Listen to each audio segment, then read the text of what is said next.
our build viewer.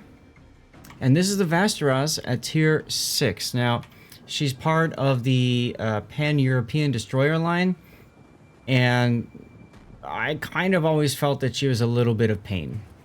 It's tier 6, but there are plenty of other destroyers I'd rather play at tier 6 than the Vasteras. But whatever. It is what it is. I'm sure that Ole is grinding the line, so we'll give him some feedback. The first piece of feedback, we do a lot of talking. That's true profile. Thank you for the reminder. So the first piece of feedback for you is, why do you have empty mod slots here? This is what we call pulling a Rob. So, and no offense to that, actually, no offense to Rob, but we've broken him of this habit, and it's very important. A lot of players don't like to run with the slots because they want to save the credits. Now, here's the problem with that thinking. You save the credits at the expense of your performance in your ship, which means, if you think about it, you don't do as well, which means you get less credits, you get less XP. It takes you longer to grind ships. So the credit savings is almost, you could say, offset by that. I had to replay this one guy. Oh my god, it was one of the craziest games I'd ever played. I actually reached out to the person afterwards who carried our game. I said, I need your replay. Come in, let's talk about your replay now. It was a live game we did with the division. It was really cool. And he was playing, I think it was the Arizona, I think it was New Mexico. And he did the same thing. No slots. And what he told me was he's a World of Tanks player, and in World of Tanks is generally considered not important, not necessary until you get to like the tier 8 to spend the credits on these slots. But honestly, why wouldn't you want to make it trust the COTS ready build? Thanks, SAT. Why wouldn't you want to make it better? SAT, you want to hop into voice, by the way, and talk about today, or no? What would I recommend? I would recommend main armaments mod 1 for your torpedoes and your guns. Engine room protection, or you could do engine boost if you really like the ship, but at the very least engine room protection. You could do aiming systems or torpedo tubes or main battery. It's really up to you which of those three, and it comes down to your own playstyle and what you feel the Vasteras is lacking. If you feel it's lacking turret traverse the most, in other words, you do a lot of destroyer knife fighting and you want to have your guns on target, main battery makes sense. Aiming systems is good if you're going to shoot things at long range, and your torpedoes on the Pan-European line are very fast, so why not make them a little bit faster and get your torpedo launchers turned quicker. And then finally, for this, we were talking about it before with Duckman, your rudder shift time's 3 seconds. You don't really need steering gears, so I would just go propulsion and be done with it here. I don't think I would do depth charges mod. Okay. I would agree with that, actually. Those are the right upgrades to have, because this is first and foremost the Vasteras line going up. Like, we know the line splits from the Crosshorn to the Gdansk line and the Holland line. Right. The Holland line is what I would consider a defensive hybrid. Basically, it's a ship that focuses towards being a torpedo boat, but has the ability to defend itself, right? So with the Vasteras, you have the heal and you have the engine boost, but you don't have a smoke. So what you want to do is you ideally want to try and play it more towards it as a torpedo boat, staying undetected as long as possible. Use the heal, use your guns as a defensive tool and a defensive countermeasure rather than that being your primary offensive option.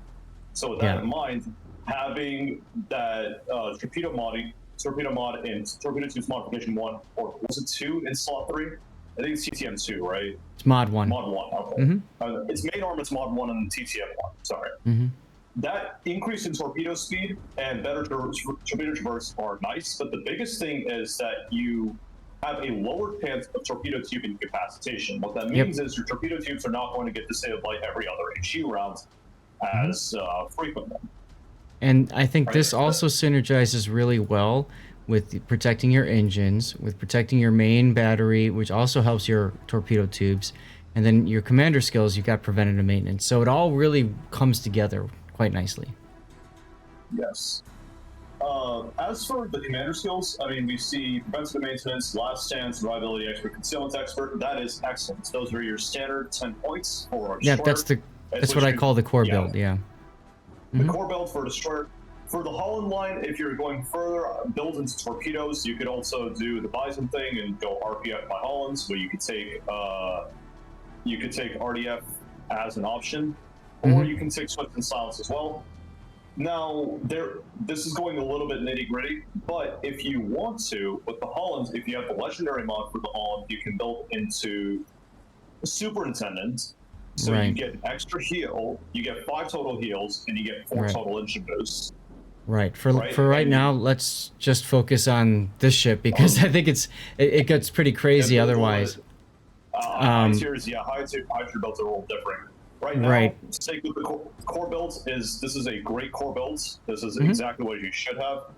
Now, if you have 13 points, I know you only have 10 points on this commander. For the next 13 points, I'd say take Adrenaline Rush, and then you can go. Because AR is a fundamental. Yeah. But I like the fact that we actually took SC. I see so many DD players at lower tiers not taking Survivability Expert, and it disconcerts me because SC, that extra health is so critical. And on a ship like a Vasteras, which has a heal, that extra HP translates to more health that you're getting back with your repair party. Right. Now, the other thing... That is very important. The other thing, too, with this line, because you do have a heal, Superintendent isn't a bad choice either, because you get another heal. So, you know, that's something else to consider. But, you know, you've got some options. And I think, Ole, for you, you have to think about where you're going to put the captain. Shockwave makes a good point. You're probably not going to leave him on the tier 6. You might move him up. Or, frankly, 10-point commanders are relatively cheap, in a sense, and easy enough to grind out to the point where maybe you do leave him on this ship if you've got a lot of commanders. It does get expensive to keep moving commanders up on the various tiers. I did that the first time, and now I'm at the point, I mean, I'm a little bit different than a lot because I've got so many commanders, partly because I'm a CC, but even if I didn't have that before I became a CC, I was starting to get into the habit of putting captains on specific ships and just not moving them. It's just too expensive. Or for once upon a time, you had to retrain them and take them into battle, and they had to earn XP, and that took forever too. So, anyway, there was a time where Elite Commander XP was not as easy to acquire. It was a little harder than that. Right. So let's go on to flags. You've got just one, the heal flag, which makes sense. You're probably trying to conserve flags. Obviously, anti-dead is good. Fire reduction is good. Your flooding chance flag is very important on these because your torpedoes are your main weapon in this, and your guns, as Shockwave mentioned, are just your after, you know, if you need them. Why wouldn't you want extra shift speed? Why wouldn't you want your consumables reloading faster? So those are kind of the ones you want to be thinking about using if you were, again, trying to try hard this. But at tier 6, if you don't have a lot of flags available or you want to save them for ranked battles or clan battles, hey, that makes perfect sense. I get it. All right, let's get into the replay then. So, Vasteras on looks like New Dawn. This is New Dawn, and he is top tier. There's 2 carriers and no subs. Okay. Now, the critical thing to note is that both those carriers are independences. They're not rangers. So that means that their tactical bomber squadrons are nasty. And more importantly, even if you shoot down all the planes in the squadron, they'll just keep coming back because technically, you know, they're tactical squadrons, so you have unlimited number of them. I don't know why. Now, before you get into that too much, though, Shockwave, hold on for 1 sec if you don't mind. I want to point out, Ole, you used your engine boost right away. Get out of the habit of doing that, if you can. Engine boosting at the start means that when you need it the most, it's either expired or on cooldown. You need it when you are trying to dodge incoming fire or get the heck out of a bad situation. I get the idea of going straight to A, but look at the minimap. What's your Fuso in New York doing? They're already leaving you. So you're going to go up there, you're going to spot a whole bunch of things, and nobody nobody is going to be able to do anything about it. IWAC's Yeah. shockwave is very low volume-wise. I can turn him up a little bit. Am I low? Oh, shoot. Hang on. Hello, SAT. Hello. Hello, SAT. How are you, sir? I'm doing fine. How are both of you doing tonight? I'm My tired. finger is dying. Did you love mouse button too much? No, that's something else. Very good. Anyways, there's a Farragut. Now, here's the thing, right? When you're engine boosting immediately, the only time you should ever do that is in a French destroyer, because the French GD engine boost lasts forever, right? Now, And- this Farragut is showed up, right? And now this is where you should have used your engine boost, because think about it. At this point, your engine boost is going to run out in a few seconds.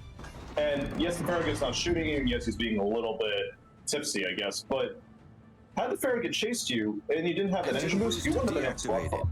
He would have just run you down completely. Most importantly, there's no other ship that can support either one of you two. If especially in the higher tiers, if this is tier 8, 9, or 10, you're not just seeing the destroyer at A. You're seeing a cruiser that probably has radar as well. Maybe like a Moskva or a Nevsky that's even got the rail guns. You need the engine boost to be much more difficult to hit. So I don't like that you use the engine boost right away. Yeah, I really don't like that either. It's a bad habit that you get into in the low tiers, frankly. Yeah. The only reason I would ever use an engine boost at low tiers at the start is if it's like closer caps and I'm French. Like if I'm playing with hard or something, which goes like 45 knots, then I'm going to take that engine boost immediately just to get into position quicker. The big Especially if I have brain. the The big brain is if you don't use the engine boost as well, and the enemy destroyer does use the engine boost, they get into the cap before you do. That's not a big deal. It's actually kind of nice because that encourages them to stay and fight over the cap. And what do you do while they're staying and fighting over the cap? You're shooting them up, you're getting cap, decap points, maybe you're torpedoing them into their smoke like you're trying to do right here with your torps. There's a lot of positives of doing that. Oh, the creature. Oh. Oh. I wouldn't I wouldn't turn. I would go straight at him. Just go. Just go. Go. Go. Run at him. That Bounce means it. drop Bounce it. everything else that you are thinking and just go Pull- carrier. yeah. Go. And that's what you're pull doing. a shockwave. Just go. Pull a shockwave. Go for the carrier. That's the only thing you should be doing right now.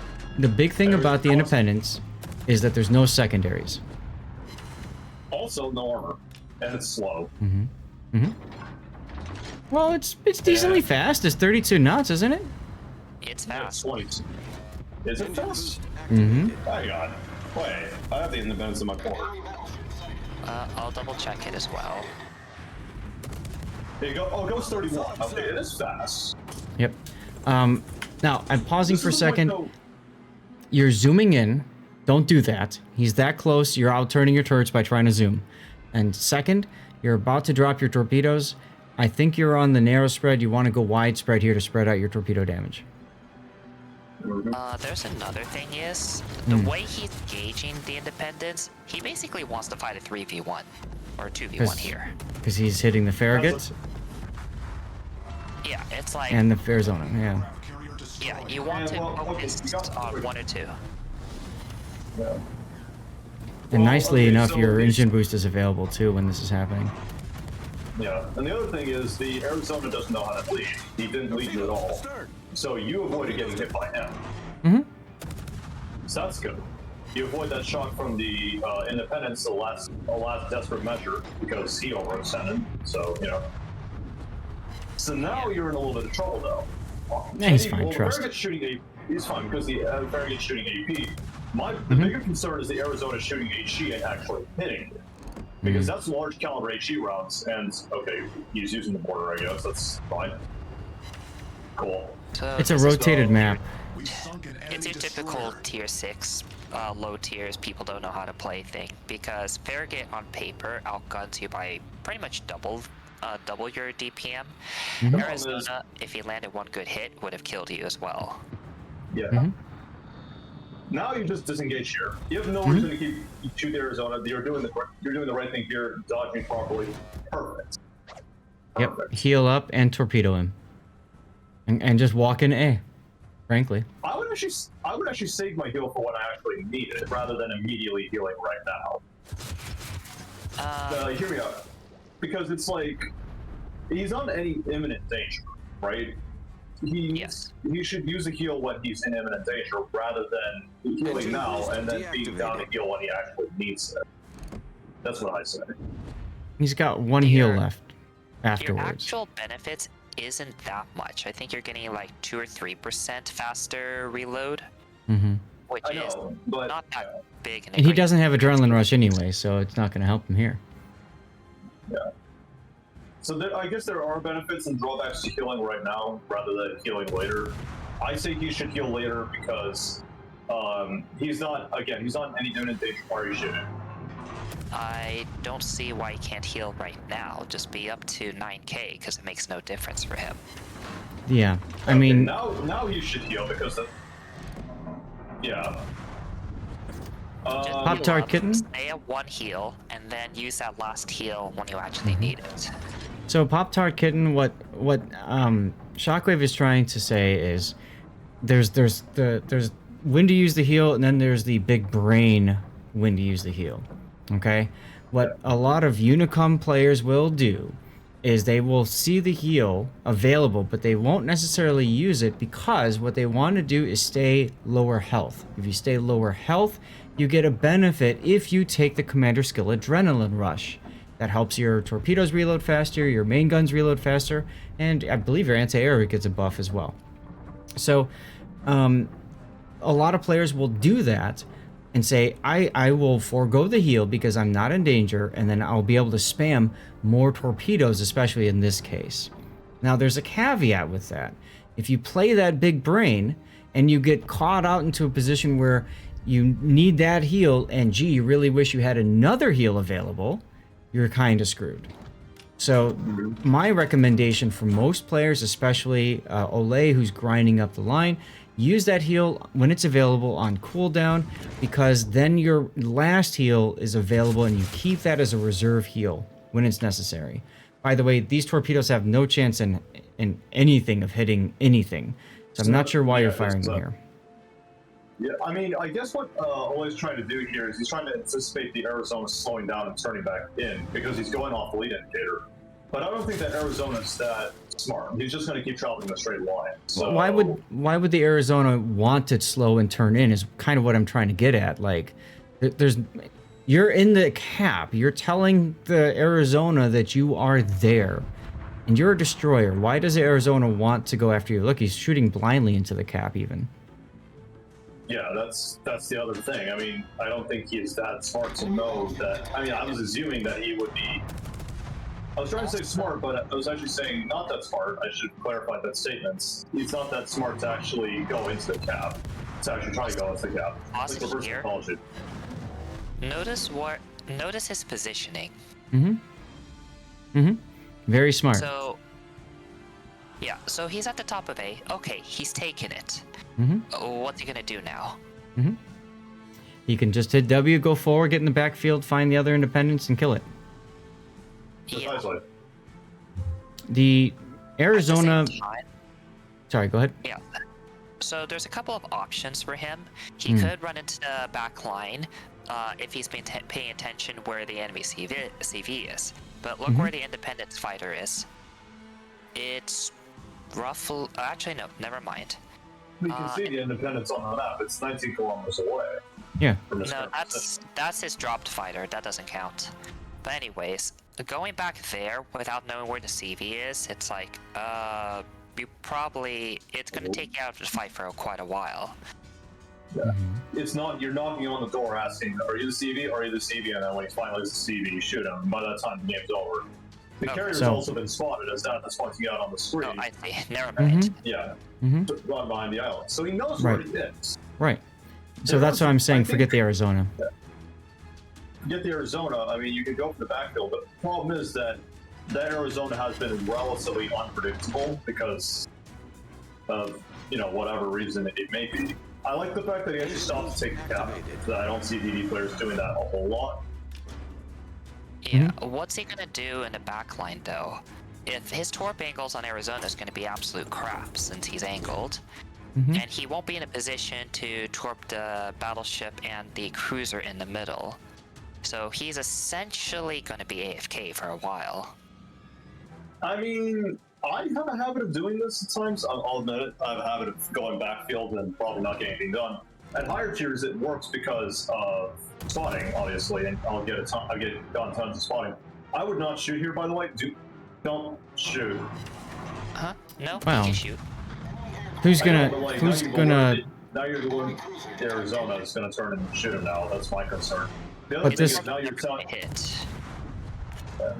This goes back to Why? okay. Those torps aren't gonna hit. This goes back though to SAT saying, "What are you gonna do in the backfield?" Actually, in my opinion, by shooting the Arizona here, you get him upset with you to the point where he chases you. That's what you want to do. You are the bait, and you want to bait him into coming after you, because then you just go dark and torpedo him until he dies. That would be ideal, but Arizona doesn't really care. It seems. So he's just going. He's going He's just ahead. driving in the middle. Nope, he's driving turned. to- His guns are looking right at him. He does care. It's turning now. All right, never mind. See, That's bait. There you go, you hooked him. Remember, SAT, You this hooked is tier 6. This is tier 6 we're talking about. Things like that will happen very Mhm. easily.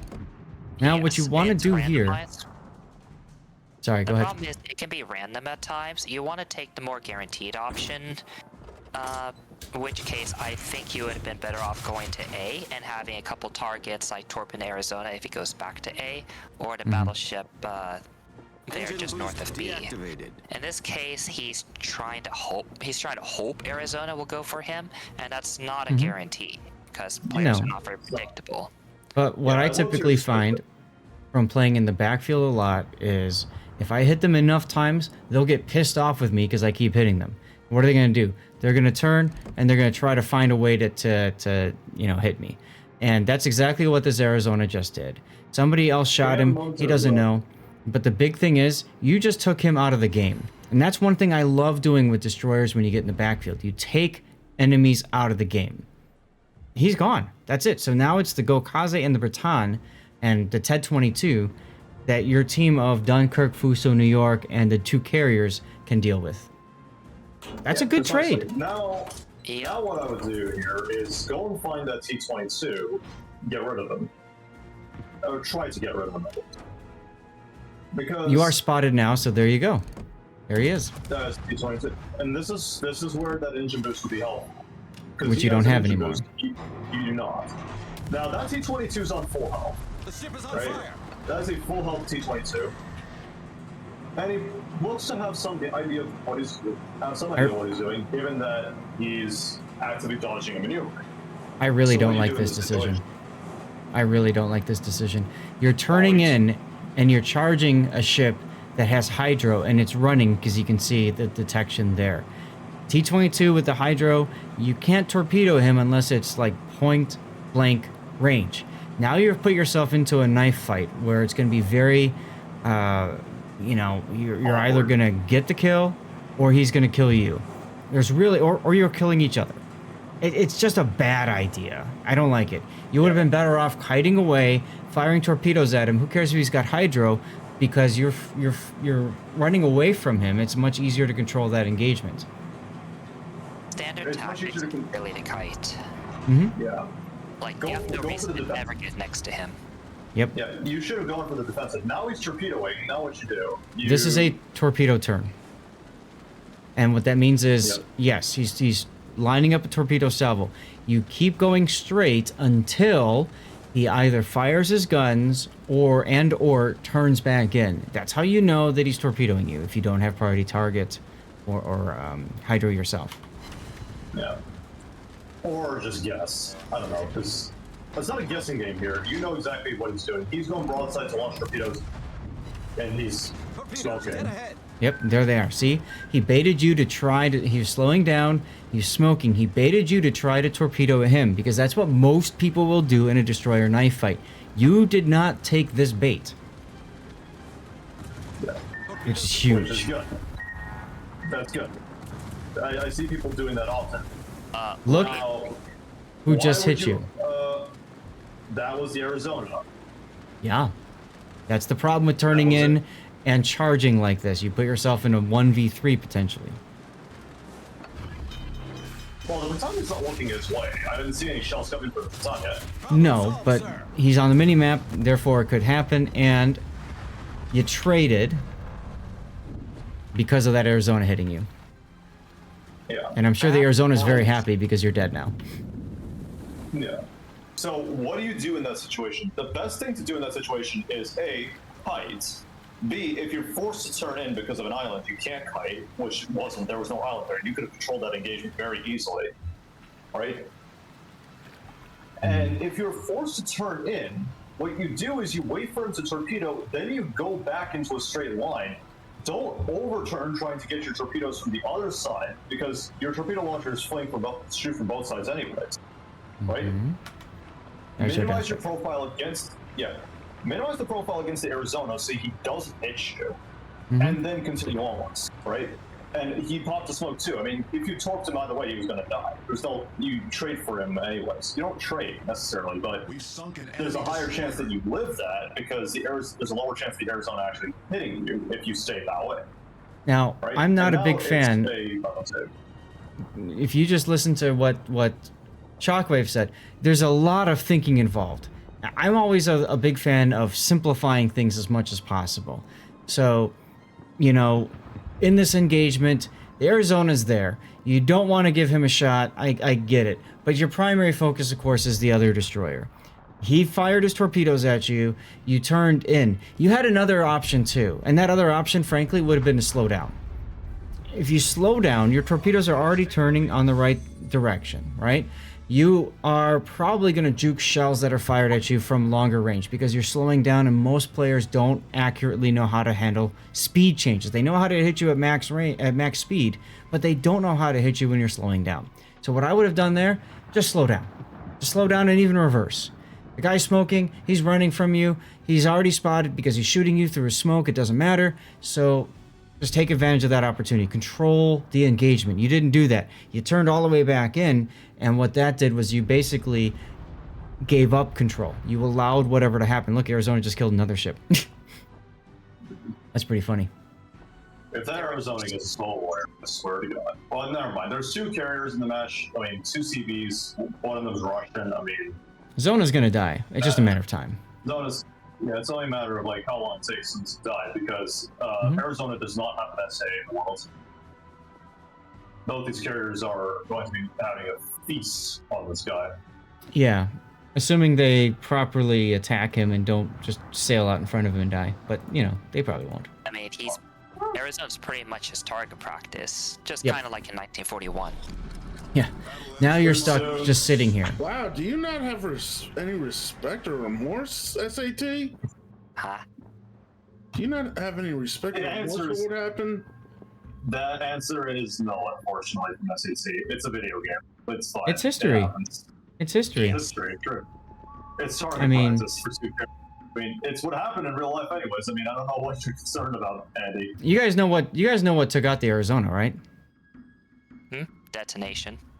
From what? A carrier bomb. What kind? An AP bomb. A 1,000-pound armor-piercing bomb directly into its forward magazines. It was actually a battleship shell. A modified battleship shell modified to as a Bomb, dive right? bomb. Yep. It wasn't a dive. It was a level bomb from high up It was a level. that took it out. Uh, It's crazy. yeah, and it plunged right through the decks, went into the forward magazines, blew the ship in half. Mm-hmm. And that is why you keep your magazine in an armored box. Arizona stopped. Wow. I guess he decided to quit. Maybe he left the game. He probably did, and he ended up eating an entire volley of Cyril torpedoes for it. Mhm. But this game is actually a good teaching lesson because it's like what to do and what not to do as a destroyer is critical. Because He didn't leave these the are the game. kind of things to translate. Game, no, he's still alive. Shocking. And the New York is missing him with HE rounds at 14 kilometers. It's a New don't even York. know what to say. It's in New York. That Wow. ship is pain. That ship is pain. Well, I actually played New York and I actually liked it, surprisingly. Stockholm But syndrome. the thing is, you know, when you die in a game, that's it too. especially as a destroyer, that's it. You can't do anything else anymore. And so, you know, going back to that engagement with the T-22, there was absolutely no reason to turn in and charge him like you did, because frankly, that just assured you were probably going to die. And think about the worst case scenario: you die, the T-22 lives, the Arizona's still living. Now what? Now this New York gets killed by the T-22 because look where he's at right now, right? New York dies. Can the Fuso die too? I don't know. We don't. You're not really looking at his health, but he's under half. So why put yourself in a situation where you have a better chance of losing? Precisely. And also rip this Arizona. So, yeah. I Historically mean, accurate. overall, you were pretty successful in this match, but there was two major engagements that I think that you need work on. The first one was when you picked the fight against the charging Independence. Yeah, you basically got rid of him. That's fine. But the only reason you limped away, you got out with like over half your health, is because Farragut literally just gave you that fight for free. If he had been a half decent player, then he could have actually just killed you right there. Yep. So you know, you did put yourself in a bad position early on with your use of your engine boost. It didn't bite you in the butt here, so that was good, but also maybe reinforced a bad habit. So keep that in mind too. Yeah. The engine boost is the other thing. I mean, last engagement against the T-22, you could have cut it out, but more importantly, you didn't have an engine boost when you needed it. And so as a result of that, well, what happened is what happens. It's kind of the struggle with the mid tiers because they're more forgiving, but sometimes you'll get these scenarios where you should get punished and you don't, so you end up learning bad habits. Like against that Farragut, he basically did not know what he was doing. And so for that, like if you try that in the high tiers against usually more competent players, you're going to get your ship punished easily. Yep. The other thing too is look at the Farragut smoke pattern. I see this so much at low tiers. Don't ever do this if you're playing a smoke destroyer. You see how it's a C? You know what he's doing? He's turning in a full circle. He's going to come right back around again. You actually had a good chance of hitting him with your torpedoes there. You probably didn't realize it. Because he's looping around. He's going to go back in ACAP now. Yeah. So the big thing that I would say that you need to understand is that, well, obviously taking the correct engagements at the right time. More importantly, right, knowing what you're getting yourself into. Like, if I was in that Farragut and I saw you coming towards that Independence, I mean, yeah, the Independence probably dies because, you know, the Independent, that's his fault. But if I'm the Farragut, I would have killed you right there and then. You got away because the Farragut was completely incompetent. And the Arizona was also incompetent until what he actually hit you at the end of the game when he actually needed to hit you. Or didn't need to hit you, but, you know, that's one thing. The other thing is knowing the kind of pathing you want to take as a destroyer, right? I say this a lot, and I keep, overdoing it at times. Destroyers win games, right? Excluding the carrier class, no other class in the game has more influence than the destroyer. It can spot, it can cap, it can move quickly, it's flexible, and it has the power to take out entire ships in one go. Much like a battleship, but it doesn't have to do it without risking getting caught and focused super hard because it can just disengage freely, right? Because destroyers have concealments. Using those strengths is oftentimes difficult because it's like, okay, I can go into the cap, but should I go into the cap? There's so many questions that you have to ask yourself from time to time. And if you ask me, asking those questions is important, right? But also equally and effectively important is understanding, you know, how the enemy team's going to move, right? How they want to act, right? If you can read how somebody's behaving, it's like, okay, I can tell that this team likes to do this, that, and the other thing. And once you figure that out, then you can start making mental paths. You can start making mental decisions that say, okay, how can I win this game as efficiently as possible without trading too much health or trading away too much of my map influence? Trons, you're absolutely right. A destroyer that's got 3 HP can turn a game. So you're absolutely right there. It's why your hit points as a destroyer player is so crucial. You cannot afford to just willy-nilly let those hit points bleed away. So anyway, Ole, thanks for sending this one in. This was a really good replay to look through. I need a title for it. And then what I'm going to do is I'm going to put these 2 replays up on a poll, and you guys can tell me which of these replays, or none of them, should make it out to YouTube. Okay? I had like 3 for these, but I think those are older replays, so I might have to get you a new one. Yeah, so I am going to go ahead and move to the Stream Raider.